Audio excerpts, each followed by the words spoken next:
Welcome, dear listener. Tonight, we invite you to step quietly into a world of candlelight and secrets, where every whisper might hide a lie, and every note of a lullaby might conceal a murder. Close your eyes, breathe deeply, and let Hercule Poirot's calm voice guide you through the mystery of the poisoned lullaby, Poirot's gentle murder. If you enjoy slow, soothing mysteries that help you drift into sleep with a touch of intrigue, don't forget to subscribe to our channel and tap the bell icon, so you never miss another story where calm meets crime. Now, let the music begin. Chapter 1. The Melody of Arrival. In the gloaming of that fateful autumn evening in the year 1932, the gravel drive of Montague Manor crunched beneath the tires of Hercule Poirot's chauffeured motor car, a sleek black Daimler that gleamed like polished obsidian under the pallid light of a waning moon.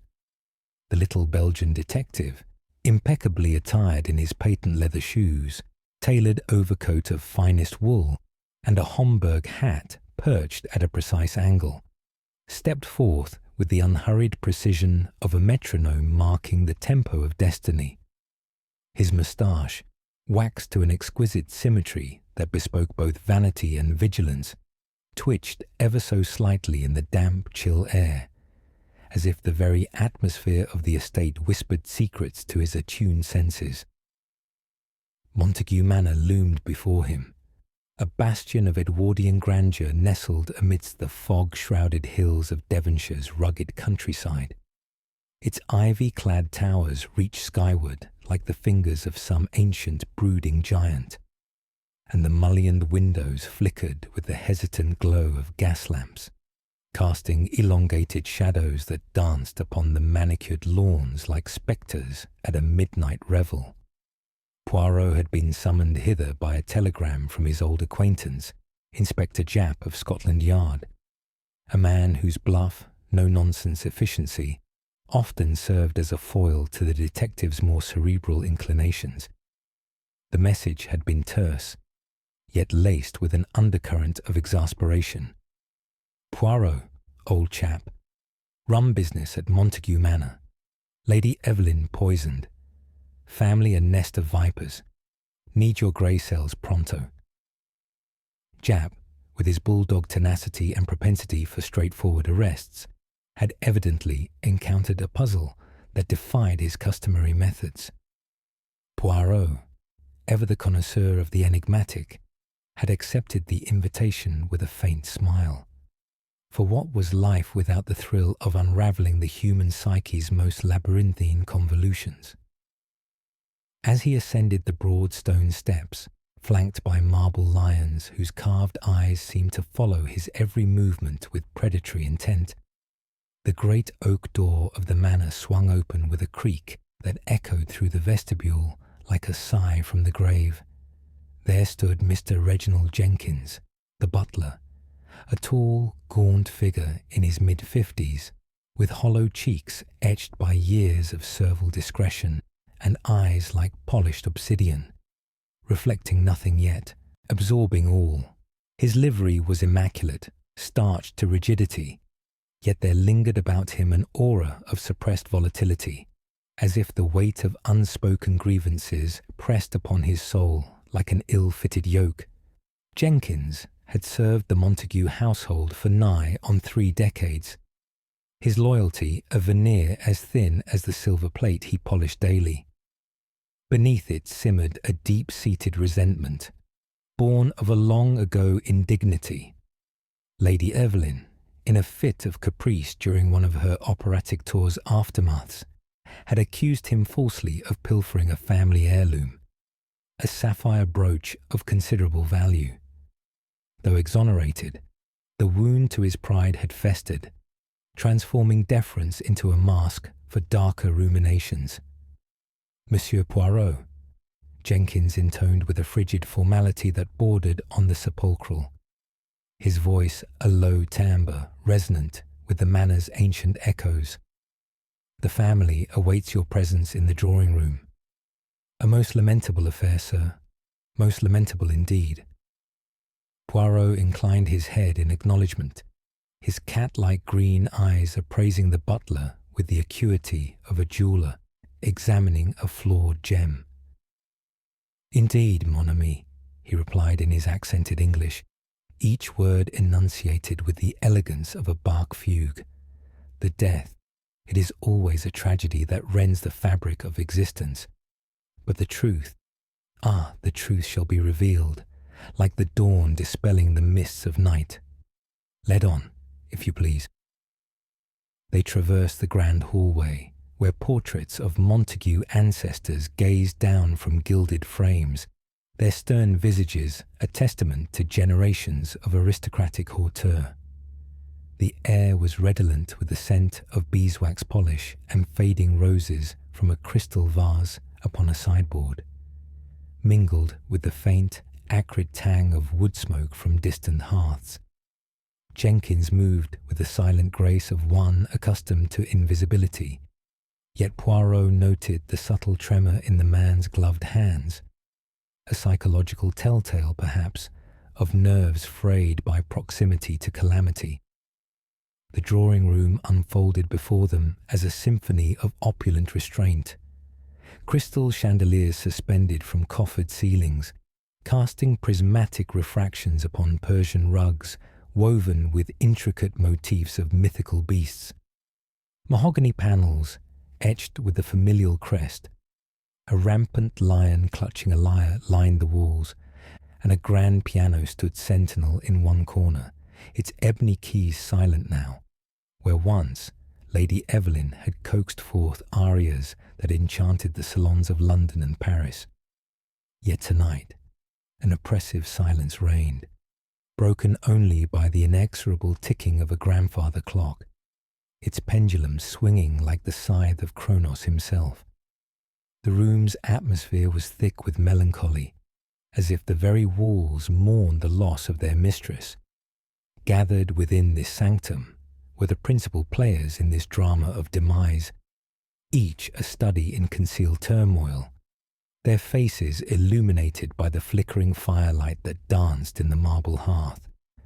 Lord Archibald Montague, the victim's husband, paced before the flames, a robust gentleman of 60 summers, with a florid complexion flushed by habitual indulgence in port, and a pair of mutton-chop whiskers that lent him the air of a Victorian squire displaced in time. His broad shoulders strained against a tweed jacket, and his eyes, a stormy grey, betrayed a psyche tormented by possessive jealousy. Evelyn's meteoric rise in the operatic firmament had eclipsed his own mundane pursuits as a landowner and amateur horticulturist, breeding within him a resentment that festered like an untended thorn. His motive, Poirot surmised with a mental note, might well be twofold: to claim her substantial fortune unencumbered and to silence the whispers of her admirers' adulations. Seated upon a velvet settee beside him was Miss Clara Voss, a rival soprano in her 40s, her sharp, aquiline features framed by raven hair coiled in an elaborate chignon. Her eyes darted about with the cunning of a falcon surveying prey, and she clutched a lace handkerchief with fingers adorned by emerald rings that matched the hue of her silk gown. Clara's envy was a palpable force, a venom distilled from years of professional rivalry. Evelyn had usurped roles from her at Covent Garden and La Scala, driving her to an obsessive vendetta masked by brittle smiles. Physically slender as a reed, her pallid skin spoke of nights spent in feverish rehearsal, her psychological profile that of a narcissist prone to histrionics, where admiration was oxygen and rejection a mortal blow. Across from her lounged Amelia Montague, the niece, a winsome young woman of 25, with golden curls cascading like sunlight upon porcelain shoulders and doe-like eyes that veiled a calculating intellect sharpened by necessity. Orphaned in her tender years, she had come to depend upon Evelyn's largesse, yet harboured a bitterness over being relegated to the periphery of the family's wealth.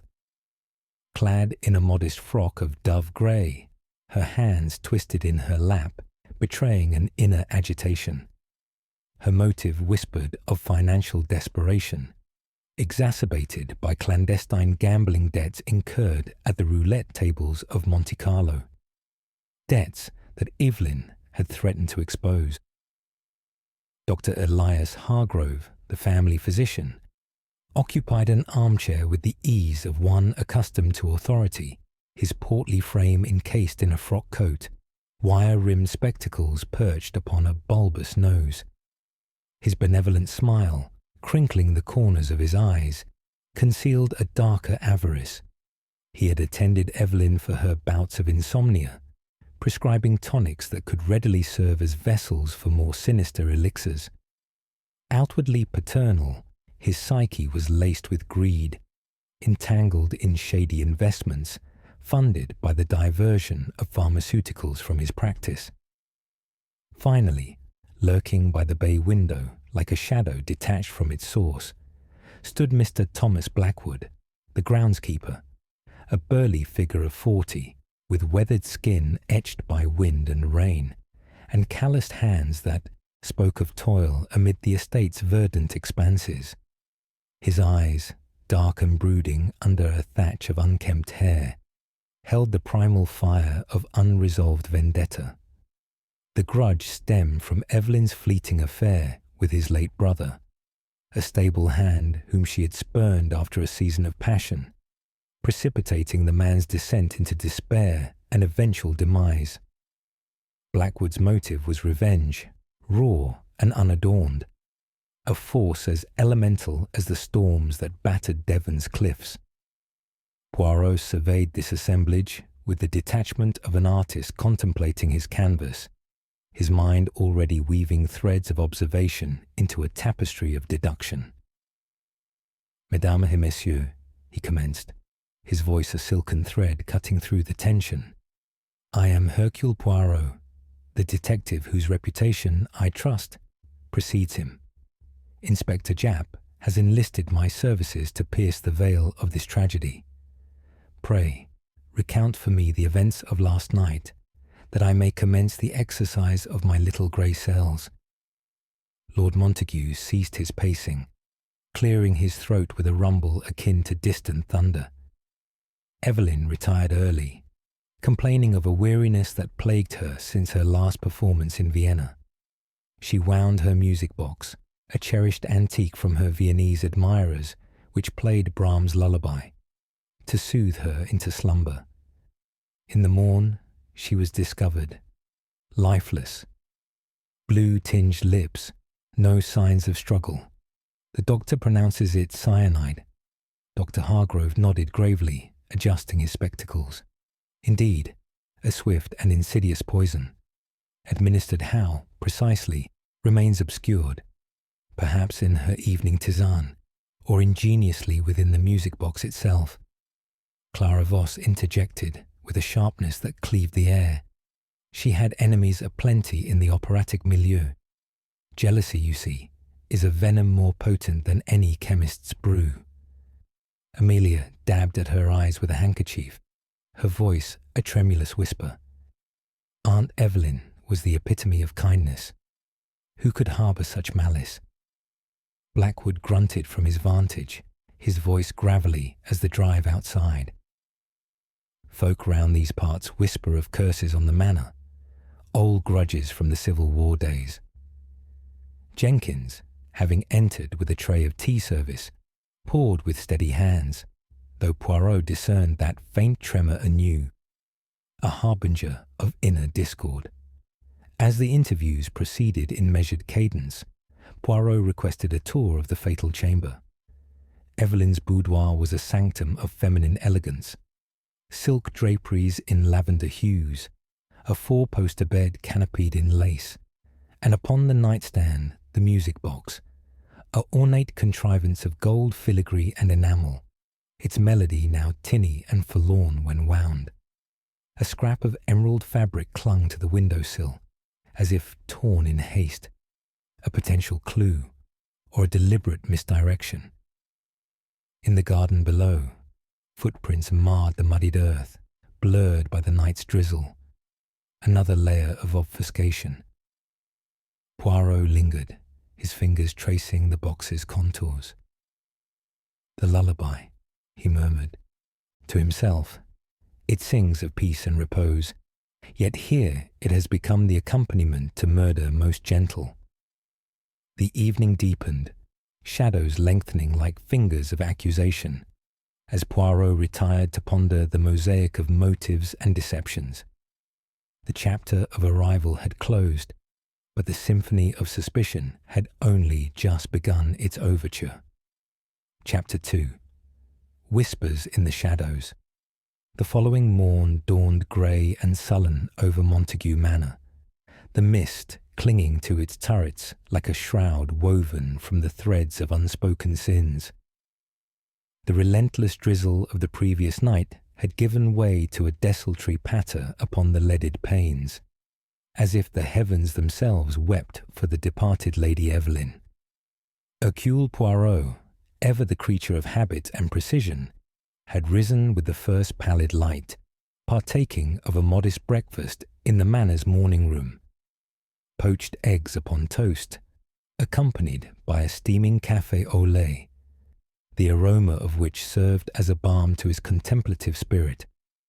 As he savoured each morsel, his little grey cells whirred with the inexorable logic of a finely tuned mechanism, dissecting the alibis and revelations proffered the evening prior.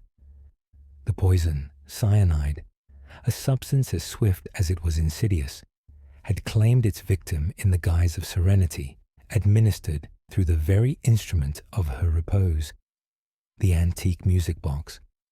But by whose hand? The suspects, like notes in a discordant opera, each struck a chord of potential culpability.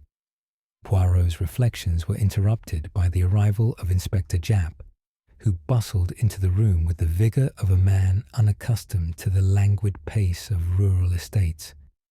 His overcoat dripped rivulets upon the parquet floor, and his bowler hat sat askew upon his brow.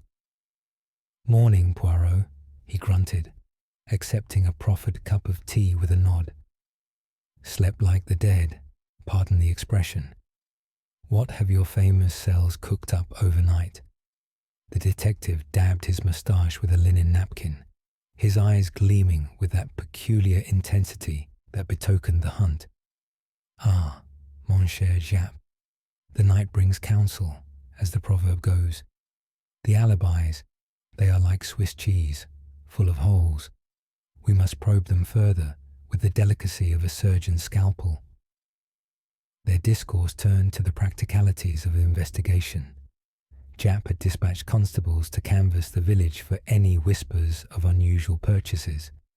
Cyanide, after all, was not a commodity found in the local apothecary without record.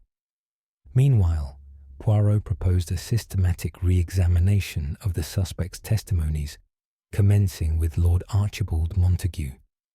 The Lord, roused from his chambers, joined them in the study, a room redolent of leather-bound tomes and the faint mustiness of ancestral ledgers. His florid countenance bore the marks of a sleepless vigil, shadows pooling beneath his stormy grey eyes. He claimed to have sequestered himself therein until the stroke of midnight, immersed in the tedium of estate accounts, a pursuit that, in his words, dulled the ache of matrimonial discord.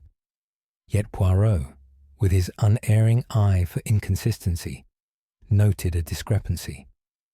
"Milord," he inquired silkily, "the butler, Jenkins, he mentions observing a figure resembling you near Madame's chamber at approximately 11 of the clock. A mere coincidence, perhaps? Or was there some pressing matter that drew you thither?"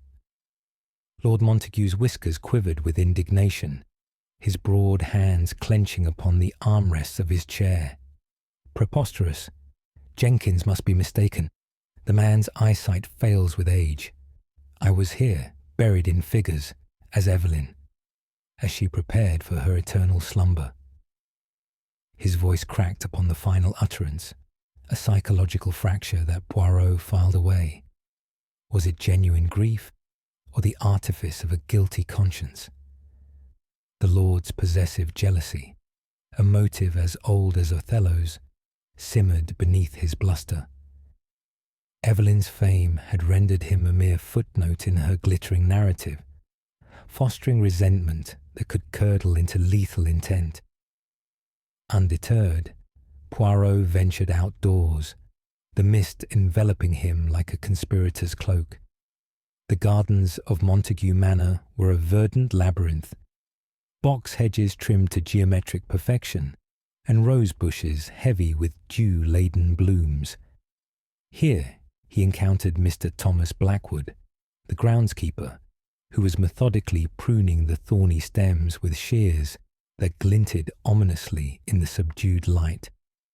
Blackwood's burly frame, clad in rough corduroy and mud-caked boots, exuded the primal strength of one attuned to the earth's rhythms.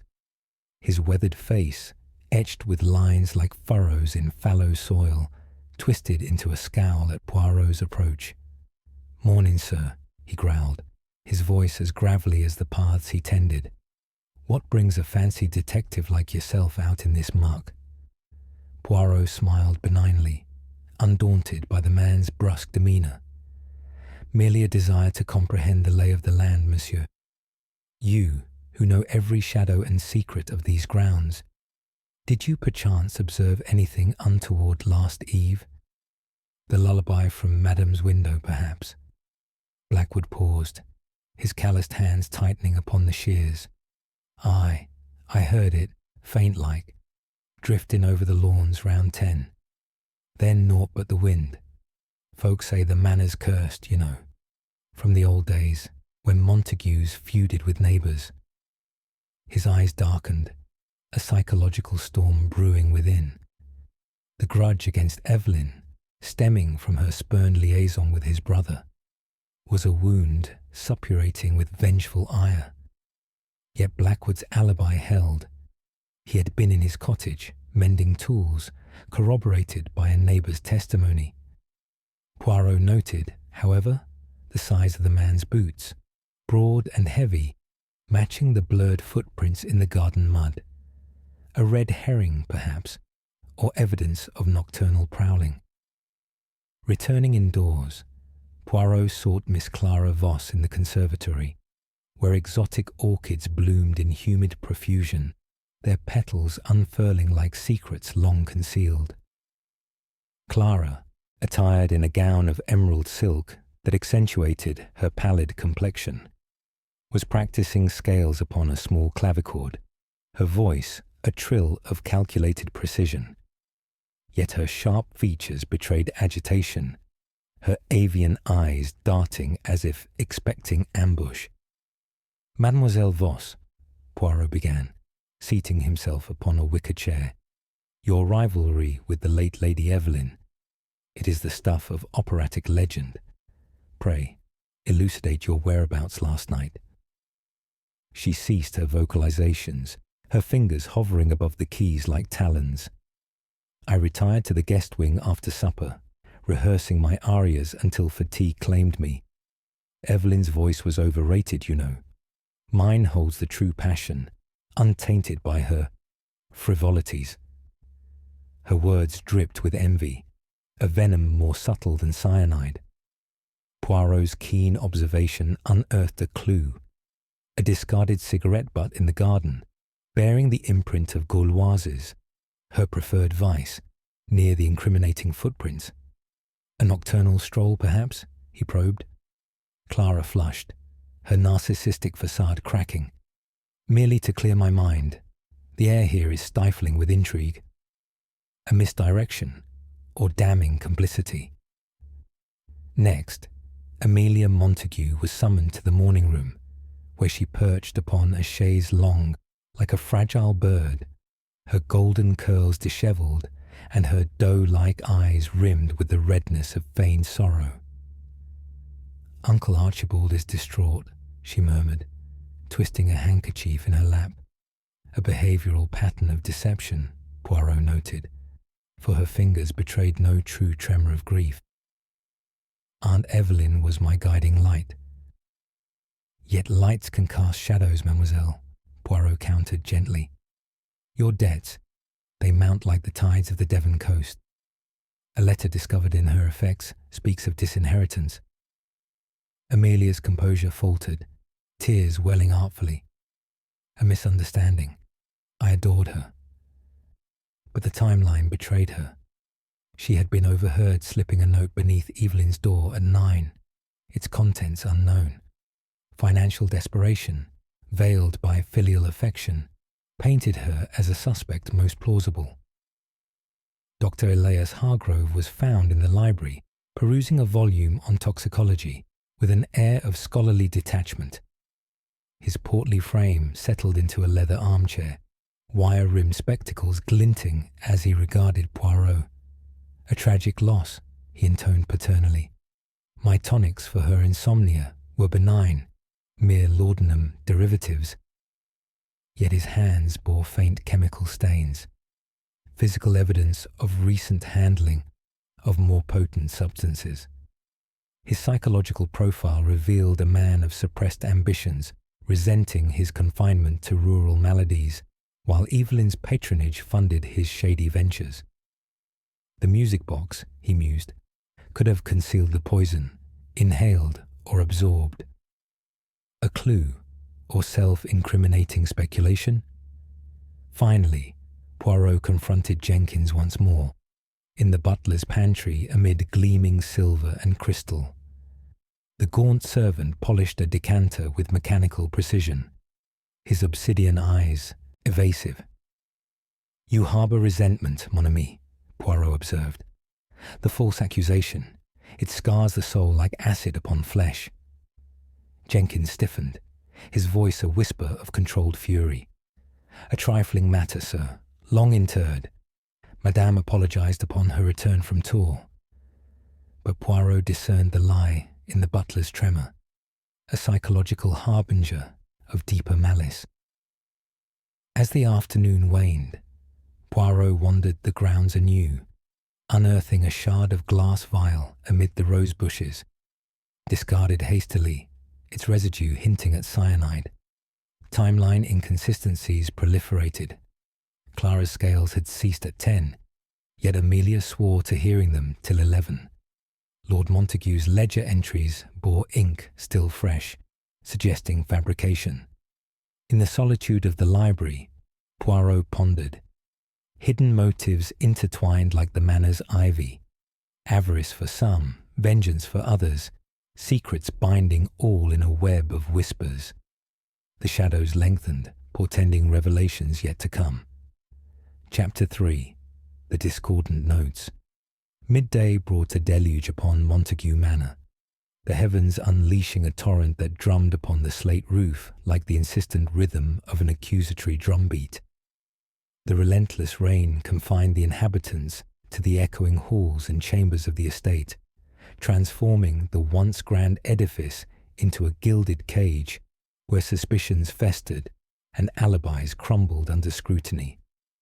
Hercule Poirot, undaunted by the inclement weather, orchestrated a series of individual interrogations in the conservatory, a verdant sanctuary of glass and iron, where exotic orchids bloomed in humid profusion amid the storm's fury, their petals unfurling like confessions long suppressed. The air within was thick with the earthy scent of damp soil and the subtle perfume of tropical blooms, a counterpoint to the chill dread that permeated the manor. Poirot seated himself upon a wrought iron bench, his patent leather shoes gleaming incongruously against the flagstone floor, and summoned each suspect in turn, his cat-like green eyes piercing the veils of deception with the precision of a maestro conducting a symphony of revelations.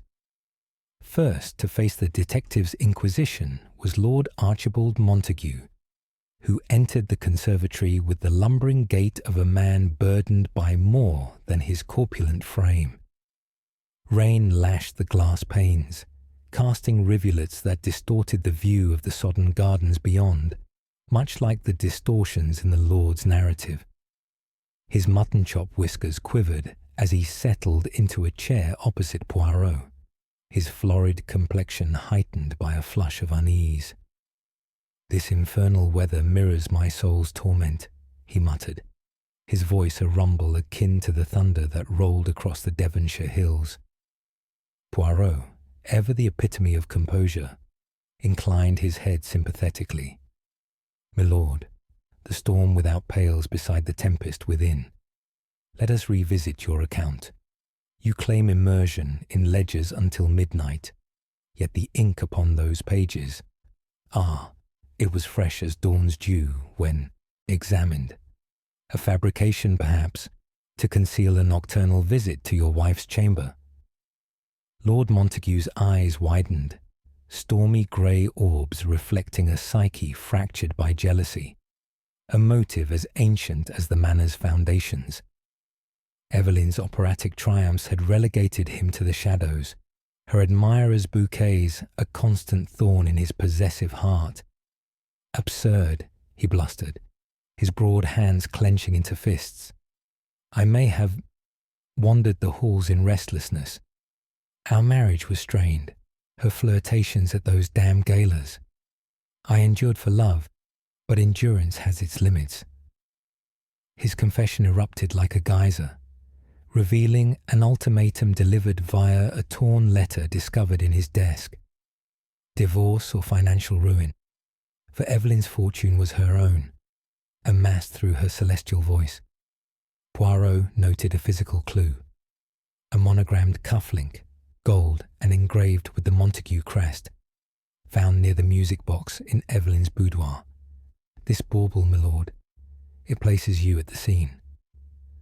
Montague paled, stammering denials, but the seed of doubt was sown, a red herring or damning evidence yet to be discerned.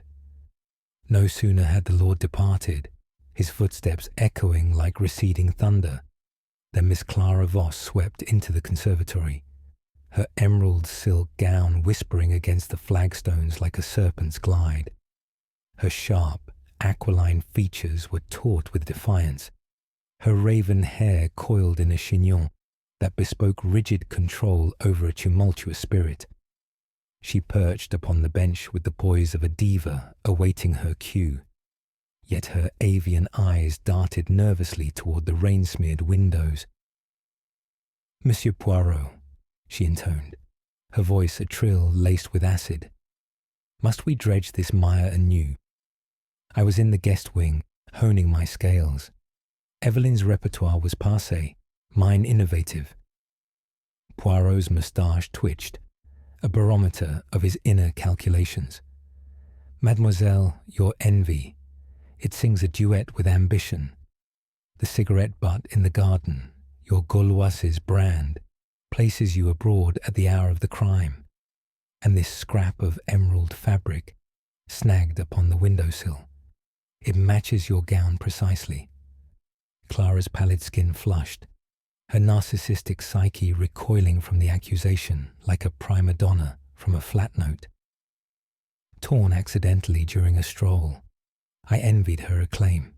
Yes, role stolen at Covent Garden, my career eclipsed by her saccharine sopranos, but murder, preposterous histrionics. Yet under Poirot's relentless probing, her facade cracked, revealing a hidden motive. Blackmail.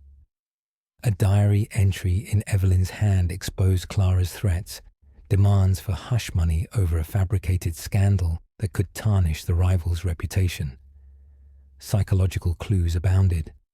Her fidgeting fingers, a behavioral pattern of deception. The cessation of her scales at 10, inconsistent with Amelia's testimony of hearing them till 11.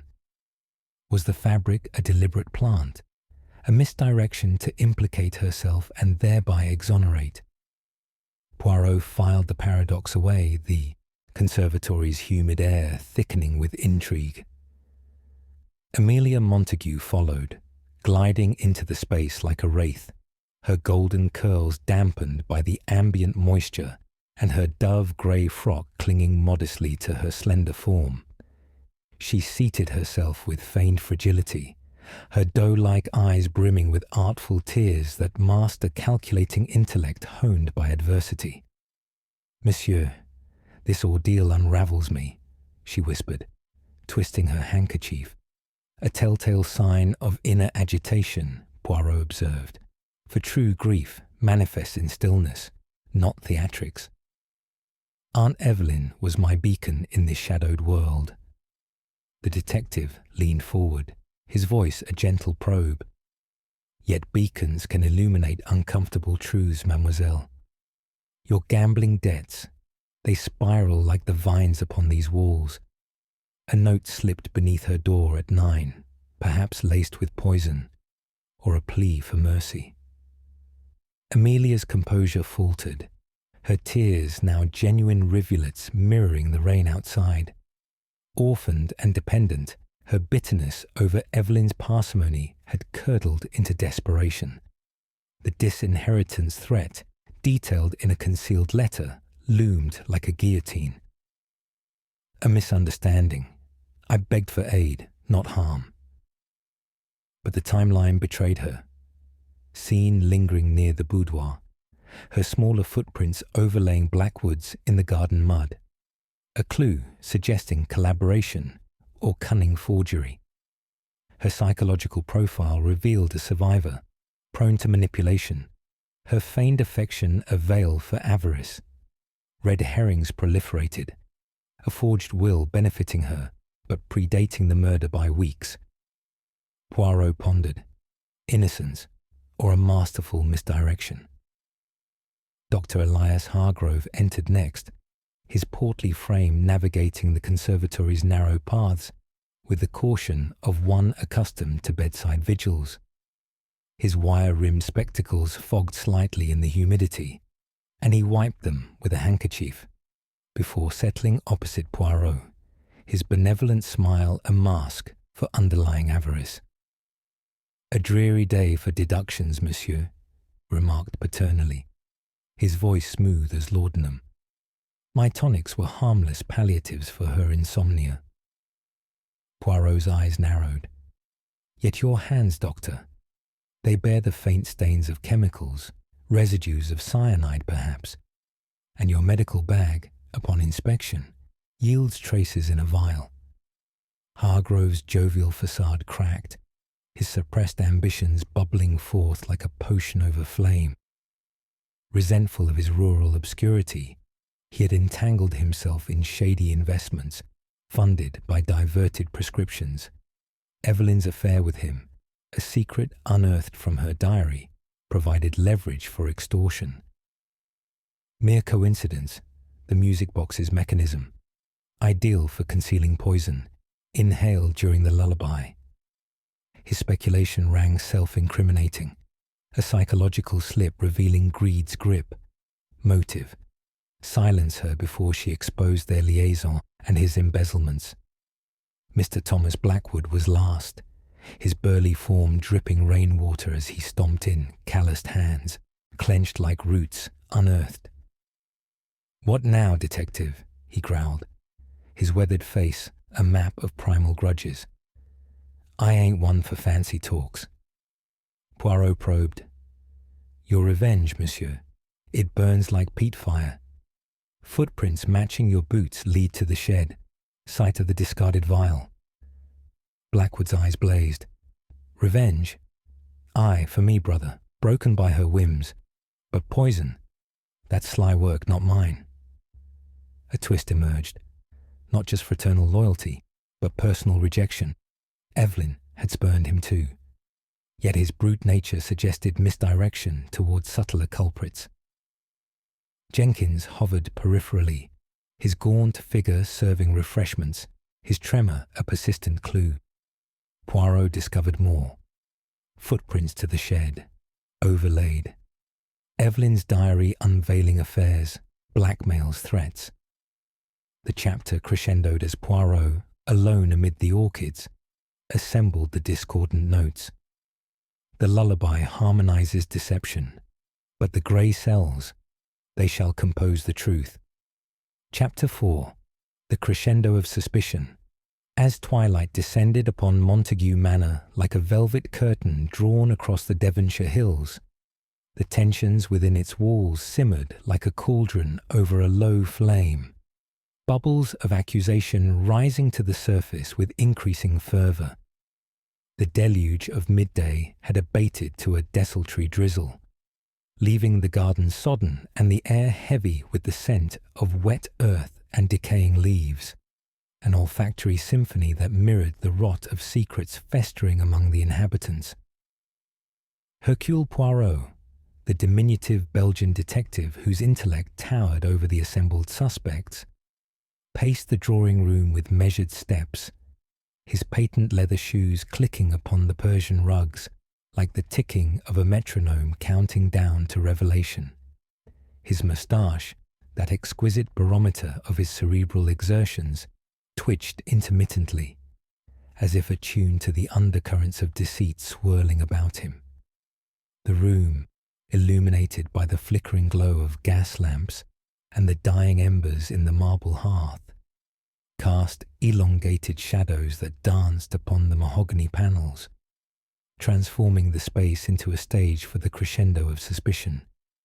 New evidence had emerged from Poirot's meticulous examinations, a discovery that sharpened the blade of inquiry. Within the antique music box's intricate mechanism, a gilded contrivance of Viennese craftsmanship, lay a concealed needle, its tip impregnated with cyanide crystals. The method of death was thus confirmed with chilling elegance.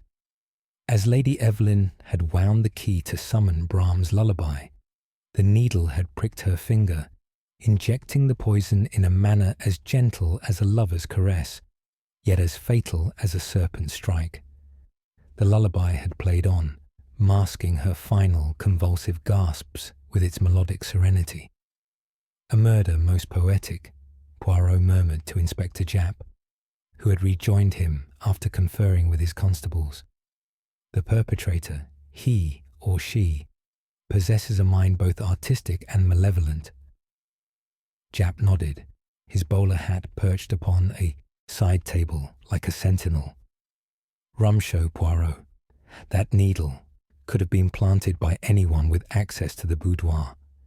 The doctor's got chemicals aplenty, and that groundskeeper's handy with tools. But Poirot waved a dismissive hand, his green eyes alight with the fire of deduction. Ah, mon cher, the clues. They multiply like rabbits in spring. We must assemble the dramatis personae and observe the sparks fly. The suspects were summoned to the drawing-room, where the grandfather clock's inexorable ticking amplified the palpable unease. Lord Archibald Montague entered first, his robust frame slumping into an armchair with the weight of accumulated grievances. His florid complexion, usually flushed with port-induced vigour, now bore a pallor of dread, his mutton-chop whiskers drooping like wilted ferns. Miss Clara Voss followed, her emerald silk gown a vivid splash against the room's muted tones, her sharp features etched with defiance as she perched upon the settee like a raptor ready to strike. Amelia Montague glided in next, her golden curls framing a face of feigned innocence, her doe-like eyes darting between the others with the calculation of a gambler assessing odds. Dr. Elias Hargrove ambled forth, his portly silhouette casting a benevolent shadow, though his wire-rimmed spectacles could not conceal the avaricious glint in his gaze. Mr. Thomas Blackwood lurked by the doorway, his burly form a pillar of sullen resentment, calloused hands clenched as if gripping an invisible spade.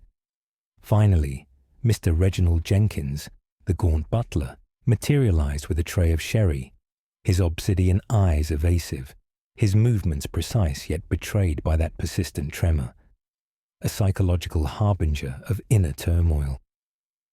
Poirot positioned himself before the hearth, a diminutive conductor before his orchestra of suspects. "Mesdames et messieurs," he intoned, his voice a silken thread weaving through the tension. The hour grows late, and the shadows lengthen. Yet the light of truth, it begins to pierce the gloom. The music box, with its hidden needle, sings a tale of treachery. Who among you composed this fatal aria? The room erupted in a cacophony of accusations, each voice a discordant note in the symphony of suspicion. Lord Montague, his jealousy igniting like dry tinder, pointed a quivering finger at Clara Voss. You, with your venomous envy, you poisoned her spirit long before her body, stealing her roles, coveting her acclaim. That emerald fabric on the windowsill, torn from your gown in your haste to flee. Clara's eyes flashed with histrionic fury, her narcissistic psyche recoiling from the assault. Your jealousy did the deed, you pompous relic. Evelyn's admirers made you a cuckold in every salon from London to Paris. You paced the halls like a mad bull, ultimatum in hand, divorce or ruin. That cufflink near the box, your clumsy signature. Amelia, ever the opportunist veiled in fragility, interjected with a sob that rang hollow in Poirot's ears. Uncle, how could you? Aunt Evelyn confided in me. Your rages, your threats over her fortune. And you, Miss Voss, your blackmail notes, they drove her to despair.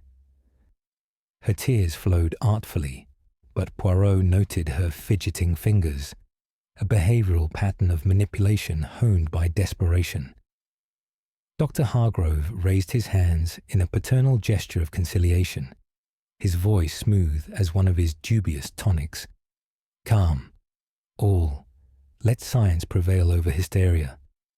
The cyanide traces in my bag. Mere residues from legitimate compounds. Blackwood, your footprints lead to the shed where the vial was discarded. Your grudge runs deep as these roots.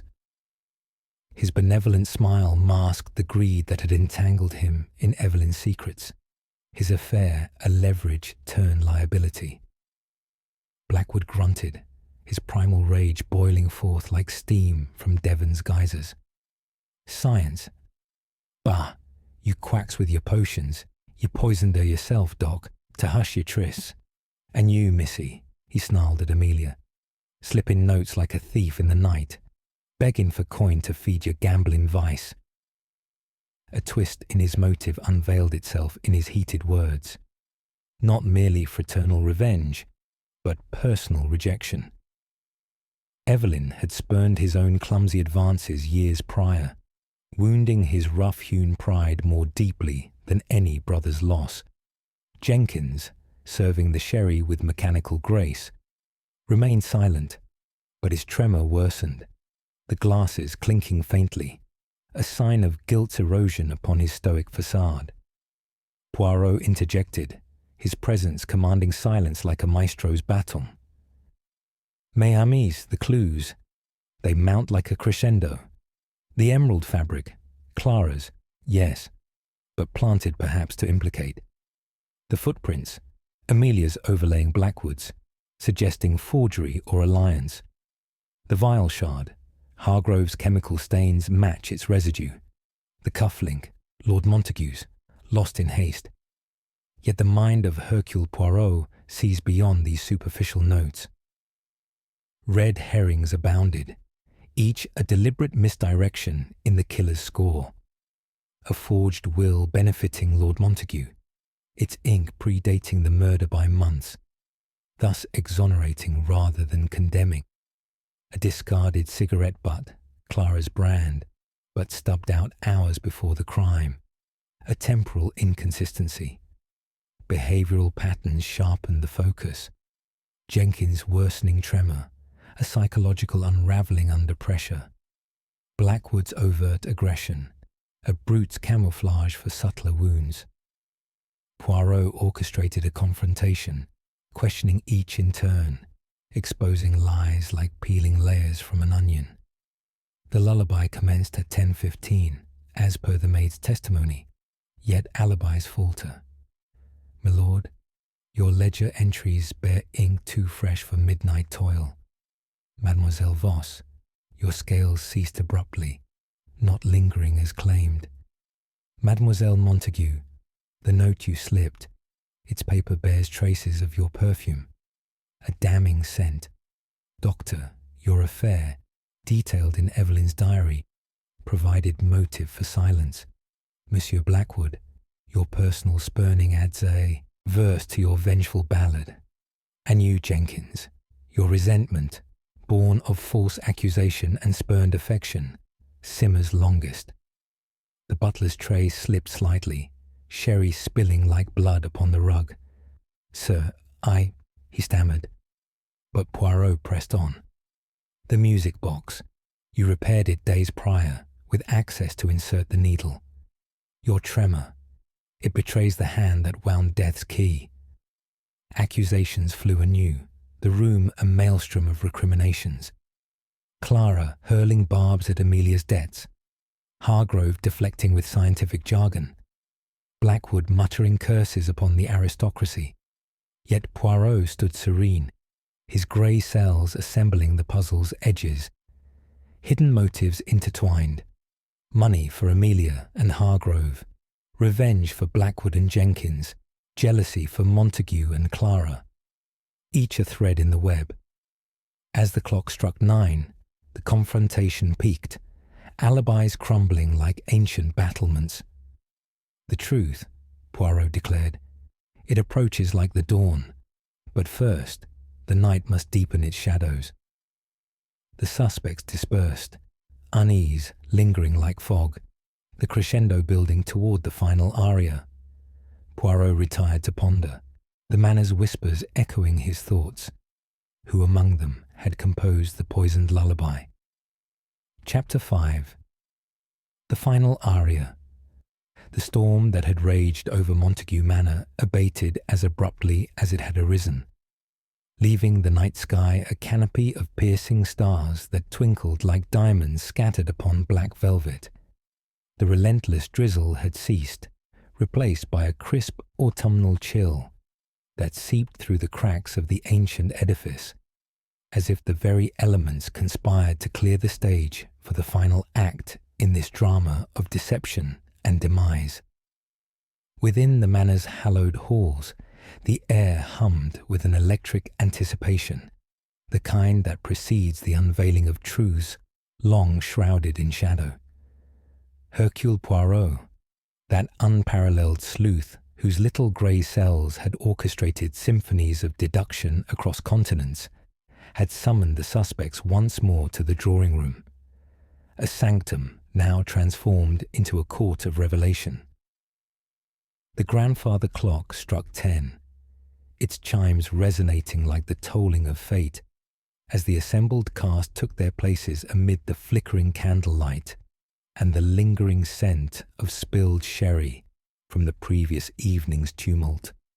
Lord Archibald Montague occupied his customary armchair by the hearth, his robust frame deflated, the florid hue of his complexion drained to a ghostly pallor, his mutton-chop whiskers drooping in defeat. Beside him, Miss Clara Voss sat rigid upon the velvet settee, her emerald silk gown a stark contrast to her ashen features, her avian eyes narrowed in wary calculation, her narcissistic soul bracing for the blow to her ego. Amelia Montague perched nearby, her golden curls framing a visage of fragile innocence, though her doe-like eyes betrayed the flickering calculations of a mind schooled in survival's harsh arithmetic. Dr. Elias Hargrove lounged in his armchair, his portly forms exuding a forced paternal calm, his wire-rimmed spectacles reflecting the firelight as he adjusted them with fingers still faintly stained by chemical residues. Mr. Thomas Blackwood stood sentinel by the window, his burly silhouette a bastion of sullen defiance, calloused hands clenched as if ready to uproot the Manor's foundations. And there, in the periphery, hovered Mr. Reginald Jenkins, the gaunt butler, his obsidian eyes downcast, his movements a study in mechanical precision marred by an ever-worsening tremor, a psychological fissure widening under the pressure of impending exposure. Inspector Japp, ever the pragmatic counterpoint to Poirot's cerebral elegance, positioned himself unobtrusively by the door, his bowler hat in hand, ready to enact the formalities of arrest. Poirot himself stood before the assemblage, a diminutive figure of impeccable poise, his patent leather shoes gleaming, his moustache waxed to symmetrical perfection, his cat-like green eyes alight with the triumph of intellect over intrigue. "Mesdames et messieurs," he commenced, his voice a melodious cadence that commanded absolute silence. "Attend, if you please, to Hercule Poirot." The curtain rises on the final aria of this tragic opera. The murder of Lady Evelyn Montague was no crude cacophony of violence, but a gentle symphony of deceit, composed with the subtlety of a maestro, and executed with the precision of a poisoner's art. He paced slowly, his hands clasped behind his back, allowing the tension to build like the swelling of an orchestral crescendo. Let us recapitulate the melody of clues, mes amis. The victim, that illustrious soprano whose voice enchanted the grand theatres of Europe, retired to her boudoir on that fateful eve, beset by weariness. She wound her cherished music box, an antique of Viennese filigree gifted by admirers, to summon Brahms' Lullaby, a serenade to slumber. Yet within its mechanism lurked a needle, impregnated with cyanide, which pricked her finger as she turned the key. The poison coursed swiftly, her final breaths masked by the tinny melody. A death as serene as it was sinister. No struggle, no outcry, merely the blue-tinged lips of eternal repose discovered come morn. Poirot's gaze swept the room, lingering upon each suspect like a spotlight illuminating hidden flaws. The physical evidence, it whispers accusations. The scrap of emerald fabric upon the windowsill, torn from Mademoiselle Voss's gown, yet planted, perhaps, to sow misdirection.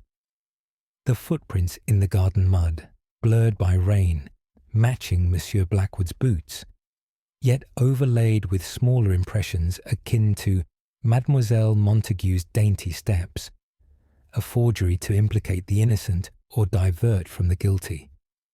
The shard of vial amid the rose bushes, its residue of cyanide matching the chemical stains upon Dr. Hargrove's hands. The monogrammed cufflink near the music box belonging to Milord Montague. A careless loss or deliberate clue. And the timeline. It fractures like brittle glass. The lullaby commencing at 10:15, as attested by the maid. Yet alibis claim absences that do not align. Mademoiselle Voss's scales ceasing abruptly. Milord's ledger entries inked too freshly. Mademoiselle Montague's nocturnal note-slipping. Doctors lingering in the halls. Monsieur Blackwood's shed vigils. And you, Jenkins, your testimony of hearing the melody at 11. A fabrication most audacious.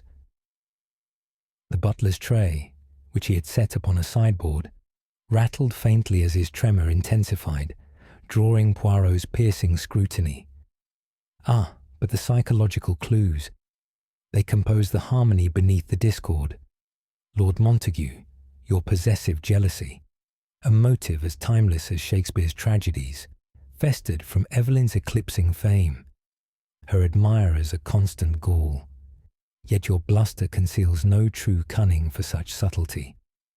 Mademoiselle Voss, your envy of venom distilled in operatic rivalries, blackmail your weapon over fabricated scandals, but your histrionics betray a soul too flamboyant for this gentle murder.